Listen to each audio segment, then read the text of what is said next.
आगे बढ़ते हुए आपको बता दें, प्रदेश में हुए 7 सीटों पर उपचुनाव की मतगणना शनिवार को होगी। इसके लिए जगह जगह पर तैयारी कर ली गई है। परिणामों का असर सरकार पर भले ही ना पड़े, लेकिन भाजपा के 1 साल के काम से लोगों पर कितना असर हुआ है, ये जरूर साफ हो जाएगा। टोंक जिले की देवली उनियारा सीट को लेकर मतगणना की तैयारी पूरी कर ली गई है। सुरक्षा में के माकूल इंतजाम है। इस बीच राजकीय स्नातकोत्तर महाविद्यालय में 3 कक्षों में ईवीएम, पोस्टल बैलेट और वीवीपैट की गिनती होगी। शनिवार 23 नवंबर को सुबह 8 बजे से गिनती शुरू होगी। हमारे टोटल 16 टेबल हैं जिस पे मशीनें चलेंगी। उसमें से 13 टेबल पे तो हमारे 19 राउंड रहेंगे और 3 टेबल पे हमारे 20 राउंड रहेंगे।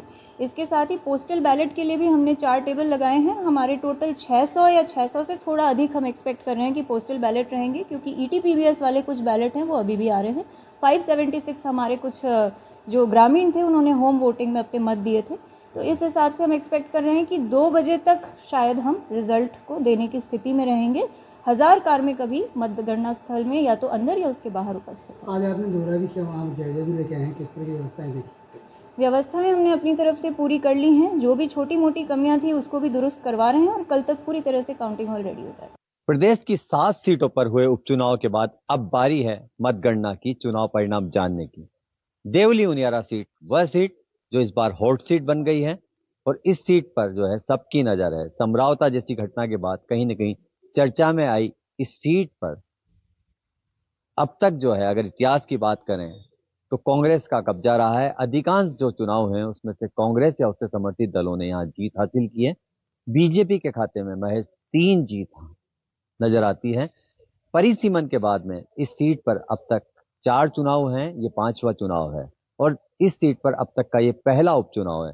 4 चुनावों की अगर बात करें परिणामों की तो 3 बार जो है कांग्रेस का कब्जा रहा है और 1 बार बीजेपी के राजेंद्र गुर्जर 2013 में चुनाव जीते थे। अब सबकी नजर ये है कि क्या इस सीट पर 11 साल बाद एक बार फिर से राजेंद्र गुर्जर अपना कमल खिला पाते हैं या फिर कांग्रेस सचिन पायलट हरीश मीणा की जोड़ी के साथ है हैट्रिक मार पाएगी। लेकिन सबसे महत्वपूर्ण बात यह है कि जब जब बागी किसी दल के या जाति के इस सीट पर चुनाव लड़े हैं उस दल के प्रत्याशी को या उस जाति के प्रत्याशी को निश्चित तौर पर इसका खामियाजा उठाना पड़ता है। 2013 का इतिहास, 2018 का इतिहास और 2023 का इतिहास कुछ इस तरह का रहा है कि जाति या दल के बागी ने चुनावी समीकरण बिगाड़ दिए हैं। उस सूरत में एक बार फिर से जब 2024 में इस सीट पर उपचुनाव हुए, मतदान हुआ तो उस दौरान 8 प्रत्याशी चुनाव मैदान में डटे रहे, लेकिन मुकाबला मुख्यतः त्रिकोणात्मक नजर आया। कांग्रेस के बागी नरेश मीणा ने इस सीट को जो है कहीं न कहीं बीजेपी के लिए आसान राह वाली बना दिया है। लेकिन महत्वपूर्ण बात है कि जब मतगणना होगी तो परिणाम किसके पक्ष में आएंगे, ये बड़ी बात होगी। मतगणना को लेकर त्रिचक्री सुरक्षा के साथ ही जो है 3 कक्षों में मतगणना होगी। बैलेट पेपर जो कि पोस्टल बैलेट पेपर है उनकी गणना होगी 4 टेबल पर। वहीं दूसरी ओर ईवीएम मशीनों के साथ ही वीवीपैट की भी जो गणना की जानी है, तो 3 कमरों का चयन किया गया है। वहीं दूसरी ओर जो पार्टी के जो अभिकर्ता एजेंट होते हैं उनका पुलिस वेरिफिकेशन भी प्राथमिकता से पुलिस और प्रशासन चुनाव आयोग करवा रहा है। खुद जिला कलेक्टर, पुलिस अधीक्षक लगातार जो है मतगणना सेंटर पे जो है निरीक्षण करते रहे हैं।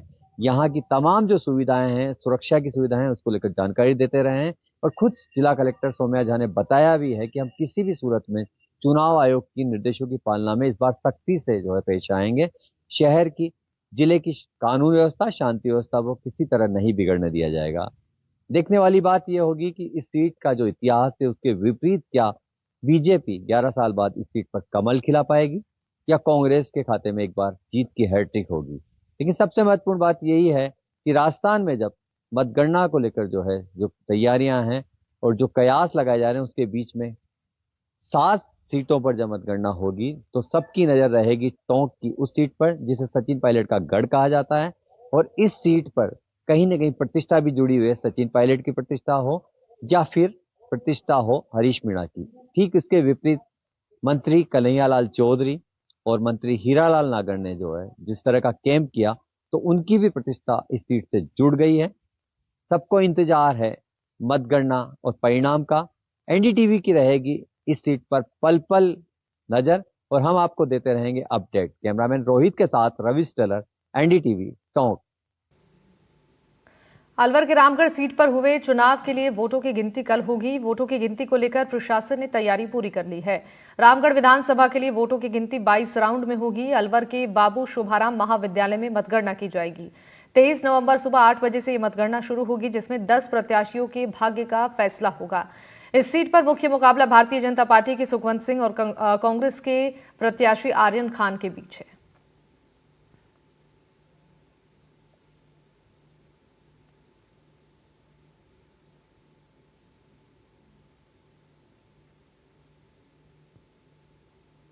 के बाबू शोभाराम महाविद्यालय में कल रामगढ़ उपचुनाव को लेकर के मतगणना होनी है। मतगणना को लेकर के आप देख सकते हैं यहाँ पर ये मतगणना स्थल है जहाँ पर कल मतगणना होगी और आज जो सुरक्षा व्यवस्था है वो यहाँ पर चाक चौबंद पिछले कई दिनों से 13 तारीख से ही चल रही है और लगातार यहाँ पर जो प्रत्याशी समर्थक हैं उनके लिए अलग से रास्ते बनाए गए हैं एजेंटों के लिए, और जो यहाँ पर अधिकारी आने वाले हैं उन सबकी यहाँ पर एंट्री की जा रही है। जो भी व्यक्ति अंदर जा रहा है उनकी एंट्री की जा रही है और जो कल मतगणना होगी वो 22 राउंडों में होने वाली है और 22 राउंडों के लिए अलग से व्यवस्था यहाँ पर की हुई है।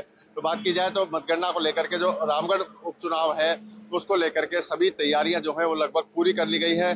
जिला निर्वाचन अधिकारी की ओर से ये सब तैयारियां जो है पूर्ण करने के बाद अब कल जो मतगणना है वो सुबह 8 बजे शुरू होगी और 8 बजे मतगणना शुरू होने के साथ ही माना जा रहा है 22 राउंड करीब 2 बजे तक परिणाम सामने आ पाएंगे। रामगढ़ उपचुनाव की अगर बात करें तो रामगढ़ उपचुनाव में अब जो मुकाबला है वो भाजपा और कांग्रेस के प्रत्याशियों के बीच ही लगभग देखा जा रहा है। 10 प्रत्याशियों का भाग्य कल खुलकर सामने आएगा कि किस प्रत्याशी को क्या मिला। जो रामगढ़ की जनता ने 13 नवंबर को जो मतदान किया था उस मतदान को लेकर के अब कल उनका भाग्यों का फैसला सामने आ पाएगा। और रामगढ़ विधानसभा क्षेत्र की बात की जाए तो वहां पर पूर्व में यहाँ पर दूसरी बार उपचुनाव हुआ था, पूर्व में भी उपचुनाव हुआ और अब की बार दूसरी बार भी उपचुनाव यहाँ पर हुआ है। तो रामगढ़ विधानसभा सीट एक ऐसी सीट है जहाँ पर दूसरी बार उपचुनाव होने जा रहा है हुआ है और उसकी मतगणना अब कल होनी है। इस मतगणना में पिछली बार जब उपचुनाव हुए थे उस दौरान प्रदेश में कांग्रेस की सरकार थी और साफिया खान यहाँ से विधायक बनी थी उपचुनाव में, और अब की बार साफिया खान के पति जब विधायक बने उनके निधन के बाद अब ये फिर उपचुनाव हुआ है और इस उपचुनाव में जुबैर खान के पुत्र आर्यन खान को यहाँ से टिकट मिला है, जबकि भाजपा ने उसी पिछले उपचुनाव में जो प्रत्याशी रहे सुखवंत सिंह उन्हीं को यहाँ से दोबारा से प्रत्याशी बनाया है। तो माना जा रहा है कि मुकाबला जो है वो कांग्रेस और भाजपा के बीच का है और कल मतगणना के साथ ही प्रत्याशियों के भाग्य का फैसला हो पाएगा। अलवर से मुदित गौड़, एनडीटीवी। खीवसर विधानसभा में हुए उपचुनाव को लेकर मतगणना कल होनी है। राजकीय विधि महाविद्यालय में सुबह 8 बजे से मतगणना शुरू हो जाएगी। विधि महाविद्यालय के अंदर कल होने वाली मतगणना को लेकर प्रशासन ने तैयारियां पूरी कर ली हैं। विधि कॉलेज के अंदर रखी हुई ईवीएम मशीनों के लिए सुरक्षा के 3 घेरे बनाए गए हैं। इसके लिए बीएसएफ की टुकड़ी, आरएसी की टुकड़ी और उसके बाद पुलिस प्रशासन की टुकड़ियां मौजूद हैं। मतगणना 20 राउंड में होगी, जो कि ईवीएम मशीन से प्रत्याशियों के भाग्य का फैसला आएगा। राजस्थान की 7 विधानसभाओं पे जो उपचुनाव 13 तारीख को हो चुके हैं उसकी मतगणना कल शनिवार को जगह जगह अलग अलग जो 7 स्थान जहां विधानसभाएं हैं उनके मुख्यालय पर होगी। और नागौर खींवसर विधानसभा उपचुनाव की हम बात करें तो इनकी मतगणना कल नागौर के जो विधि महाविद्यालय है उसके अंदर होने वाली है, जिसके अंदर प्रशासन ने सारी तैयारियां पूर्ण कर ली है। अगर तैयारियों की बात की जाए तो यहाँ पे सुरक्षा के लिहाज से 5 टुकड़ियां जो है पुलिस और आरएसी की जो है यहाँ पे तैनात की गई है। और यहाँ पे आप जिस तरह से देख सकते हैं कि यहाँ पे जो अभी नगर परिषद द्वारा है वो सफाई अभियान चलाया जा रहा है। वो सफाई अभियान के अंतर्गत चारों तरफ से लकड़ी से बैरिकेड की गई है ताकि यहाँ पे जो कल असुविधा किसी को नहीं हो। और यहाँ पे आने वाले मतगणना जो कर्मचारी है जो मतगणना के लिए आएंगे उनके लिए अलग से 2 गेट खोले गए हैं। एक तरफ पार्किंग का है और दूसरी तरफ इस रोड से होते हुए वो यहाँ पहुंचेंगे। जो आप मेरे पीछे दिखाई दे रहे हैं वो सुरक्षा के लिहाज से अभी मेन गेट है, जहाँ पे कल जो निर्वाचन आयोग के अधिकारी और दूसरे कार्मिक यहाँ से अंदर एंट्री करेंगे। और यहाँ पे अंदर जो कमरे बने हुए विधि जो महाविद्यालय में है वहाँ पे मतगणना शुरू होगी 8 बजे से। सुबह 6 बजे से यहाँ पे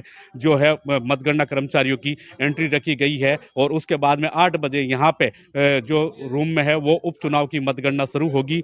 और जो जहां तक 20 राउंड है 20 राउंड तक मतगणना का निर्वाचन अधिकारियों द्वारा बताया जा रहा है। 20 राउंड यहाँ पे होंगे। उसके अंदर जो प्रत्याशी है कांग्रेस से रत्ना चौधरी, बीजेपी से रेवंत राम डांगा और राष्ट्रीय लोकतांत्रिक पार्टी से कनिका बेनीवाल, उनका भाग्य का फैसला जो है कल शाम तक होने वाला है। एनडीटीवी इंडिया के लिए नागौर से हरीश आचार्य की रिपोर्ट।